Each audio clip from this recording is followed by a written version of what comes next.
نے یہ بات رکھی کہ اے میرے فرشتوں میں ایک اور مخلوق پیدا کرنے جا رہا ہوں. فرشتوں کے ذہن میں یہ سوال آیا اور عرض کیا الہ العالمین اے ارحم الراحمین وہ مخلوق جو دنیا میں آئے گی وہ کیا کام کرے گی؟ ہم تو تیری تسبیح بیان کرتے ہیں, ہم تو تیری عبادت و اطاعت کرتے ہیں, ہم تو تیرے ہر حکم کی فرما برداری کرتے ہیں, لیکن ایک اور مخلوق کو پیدا کرنے کا مقصد سمجھ میں نہیں آ رہا ہے.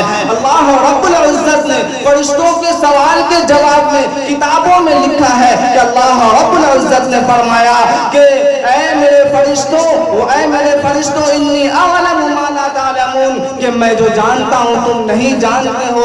یہ مخلوق جو میں پیدا کرنے جا رہا ہوں یہ دنیا کے اندر اچھے کام بھی کرے گی, یہ دنیا کے اندر صاف صفائی بھی رکھے گی, یہ دنیا کے اندر خون خرابہ بھی کرے گی, اور یہ دنیا کے اندر ہمارے حکم کی نافرمانی بھی کرے گی اور ہمارے حکم کی اطاعت گزاری بھی کرے گی. تو فرشتوں کے ذہن میں دوبارہ سوال آیا وَنَحْنُ نُسَبِّحُ بِحَمْدِكَ وَنُقَدِّسُ لَكَ اے الہ العالمین ہم تیری عبادت کرتے ہیں, ہم تیری اطاعت و فرما برداری کرتے ہیں اور ہم اس کے لیے کافی ہے, کسی اور مخلوق کو پیدا کرنے کی ضرورت سمجھ میں نہیں آیا. یہ فرشتوں کا سوال تھا. اللہ رب العزت نے پھر حضرت آدم علیہ السلام کو پیدا کیا, پیدا کر کے ان کے اندر روح ڈال دی اور ڈالنے کے بعد تمام چیزوں کا علم سکھلا دیا, تمام چیزوں کا نام سکھلا دیا. عربی زبان میں اس علم کو علم الاسماء کہا جاتا ہے اور ہماری اور آپ کی زبان میں اس کو علم سائنس کہا جاتا ہے. گویا کہ اللہ رب العزت نے حضرت آدم علیہ السلام کو سائنس کا علم عطا کر دیا, تمام چیزوں کا نام بتلا دیا, تمام چیزوں کی خاصیت بتلا دی, تمام چیزوں کے فیوچرز بتلا دیے اور یہ بھی بتلا دیا کہ اے آدم یہ چیز اس چیز میں کام آتی ہے, یہ سامان فلانے جگہ پہ کام آتی ہے. اور حضرت آدم علیہ السلام تمام چیزوں کے نام سیکھ گئے اور اپنے اندر تمام چیزوں کا علم عبور کر لیا تو فرشتوں کو حضرت آدم علیہ السلام کے سامنے بلایا اور فرمایا کہ انبئہم باسمائہم اے فرشتوں کی جماعت تم بتاؤ یہ سامان کس چیز کے کام آتی ہے, اس کے خاصیت کیا ہے, اس کے فیچرز کیا ہے. فرشتوں کو علم نہیں تھا, فرشتوں کا علم تو تھا لیکن علم محدود تھا. اور انسان اور فرشتوں کے اندر یہی فرق ہے کہ انسان کے اندر علم اللہ محدود ہوتا ہے اور فرشتوں کے اندر علم محدود ہوتا ہے. بیک زبان ہو کر تمام کے تمام فرشتے بول اٹھے اور کہنے لگے سبحانک لا علم لنا الا ما علمتنا.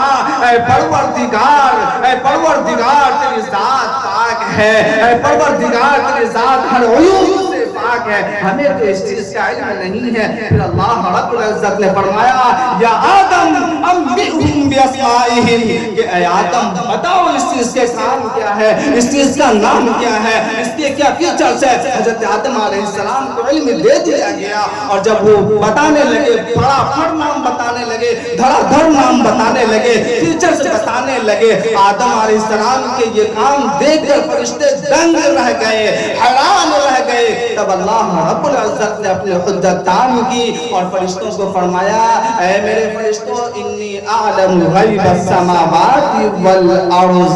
کیا میں نے تم سے پہلے نہیں کہا تھا کہ میں جو جانتا ہوں تم نہیں جانتے؟ میرے بھائیوں اس دنیا کی اگر کسی چیز سے ترقی ہوئی ہے تو ہمارے نبی کی سیرت سے, اور ہمارے نبی کی سیرت بتلاتی ہے, ہمارے نبی کی سیرت بتلاتی ہے.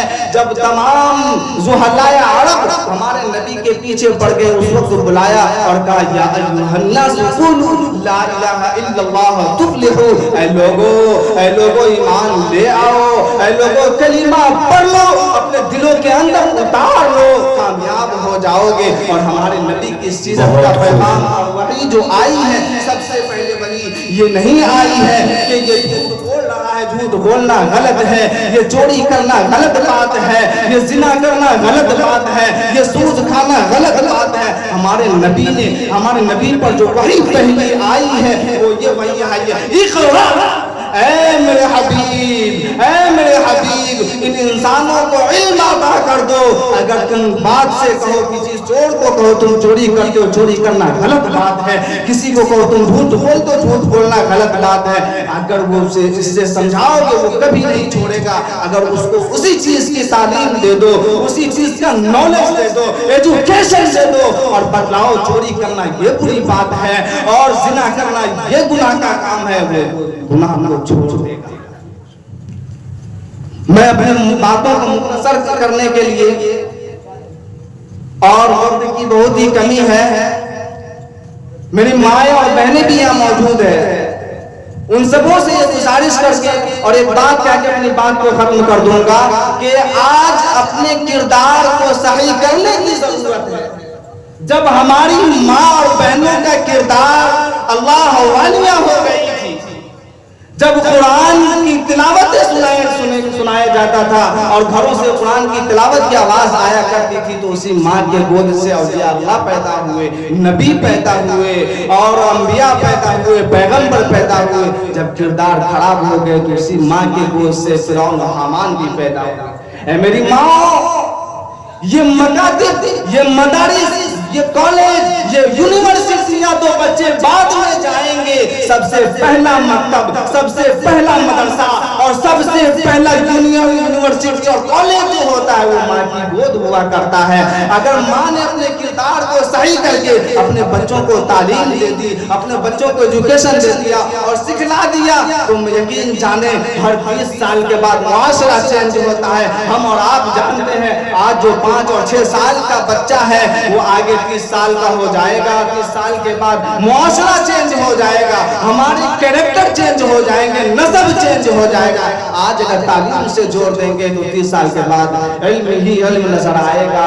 اور تربیت کرنے کے لیے ایک واقعہ بیان کرتا ہوں جو تذکرۃ الاولیاء میں سچا واقعہ لکھا ہوا ہے کہ حضرت قطب الدین بختیار کاکی رحمت اللہ علیہ کی والدہ بہت نیک تھی, اور ان کے دل کے اندر یہ تڑپ پیدا ہوئی کہ میرا بچہ حافظ قرآن بن جائے, میرا بچہ عالم دین بن جائے. اور وہ یہ سوچ کر اپنے گاؤں کے مکتب میں داخلہ کرایا اور مولانا سے کہا, امام صاحب, استاد صاحب, ہم کو ہماری یہ دلی خواہش ہے اور یہ دلی تمنا ہے کہ ہمارا بچہ عالم بن جائے, ہمارا بچہ حافظ بن جائے. آپ اسے اپنے پاس رکھ کر کے تعلیم دے دیجئے, حافظ بنا دیجئے. جب وہ دے کر کے چلی گئی اور جب بچہ پڑھ کے آئے, قطب الدین بختیار کاکی رحمت اللہ علیہ پڑھ کے آئے, تو امی سے کہا, امی جان بھوک بہت تیز لگی ہے, اے امی جان شدت کی بھوک لگی ہے, کھانا کھلا دو. آگے سے ماں کا جواب آتا ہے, اے قطب الدین تم تو قرآن والے ہو, تم تو قرآن پڑھنے والے ہو, بچے کا یقین کیسے بناتی ہے, بچے کا اذعان کیسے بناتی ہے اپنے رب کے اوپر. میری ماں اور بہنوں, اپنے گٹھڑیوں کے اندر یہ بات باندھ لو اور لے جا کر اپنے گھروں میں تعلیم حاصل دینا اور بچوں کو ایجوکیشن دینا. وہ ماں جواب دیتی, آگے سے بچے قرآن والے ماں سے نہیں مانگا کرتے, وہ تو اپنے رب سے مانگا کرتے. اماں کیسے مانگو, کیسے مانگو, طریقہ کیا ہے؟ ماں نے جواب دیا, بیٹے وضو کر, مصلی لے کر نماز ادا کر اور اس رب سے مانگ جس نے تجھے پیدا کیا. تو جانتا بھی نہیں تھا لیکن پھر بھی تجھے پیدا کیا.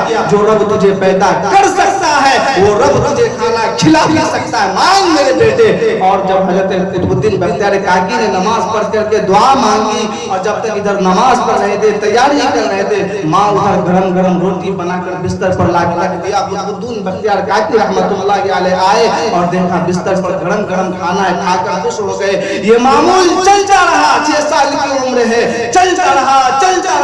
ایک روز اس کی والدہ کسی رشتہ دار کے گھر چلی گئی اور جا کر کے وہ کھانا بنانا بھول گئی, بچے کے ٹائم پہ آنا بھول گئی. قطب الدین بختیار کاکی آئے اور آ کر کے روزمرہ کی طرح نماز پڑھی اور اللہ سے دعا مانگی. اور دعا مانگ کر جب اٹھے ہیں تو اسی بستر پر, اسی جگہ پر جہاں سے روز کھانا لیا کرتے تھے, اسی جگہ کھانا موجود تھا. وہ کھائے اور سو گئی. جب ماں کو یاد آیا وہ تڑپ اٹھی اور رونے لگی اور کڑہنے لگی اور آسمان کی طرف آنکھوں اٹھایا, اپنے چہرے کو اٹھایا اور یہ کہنے لگی, الہی آج تیری مامتا, آج ماں کی مامتا کا نہیں, آج ماں کی محبت کا نہیں, الہ العالمین آج تو میرا بیٹا بھوکا ہوگا, اگر آج اسے کھانا نہ ملا خدا کی قسم تجھ پر سے یقین اٹھ جائے گا. الہی آج ماں کی مامتا کا نہیں, تیرے معبود ہونے کی معبودیت کا سوال ہے.